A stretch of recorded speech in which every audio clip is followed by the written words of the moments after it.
Ma, Mm. ako may kukwento sa iya. Mm. Meron nung yung paligsahan. Ang magkakalaban ay taga Maynila, Ilocano at saka Batanggenyo. Ah. Hindi papugihan. No. Ah. Eh di itong taga Maynila ay umakyat na sa entablado. Oh, ay may 50 ang pumalakpak. Ay pugi eh. Ay di 50 di sabi ng judges, abay maraming ang pumalakpak. Pugi nga ang taga Maynila, ano. Ay di nga di itong Ilocano nang aakyat. Eh siyempre mga Ilocano di kaganda rin naman lalaki ng mga Ilocano.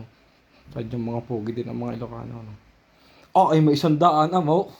Eh, sabi ng judges iba parang mananalo ang mga Ilocano. Ay ang dami pumalakpak may 100. O di nga itong Batanggenyo naman sunod. Ako yan. Batanggenyo eh. Di ako. Kasali ako.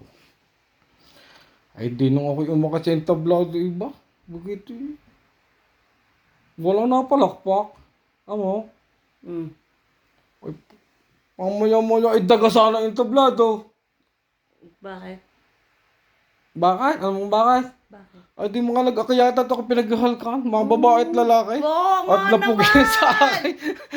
Aba nga naman!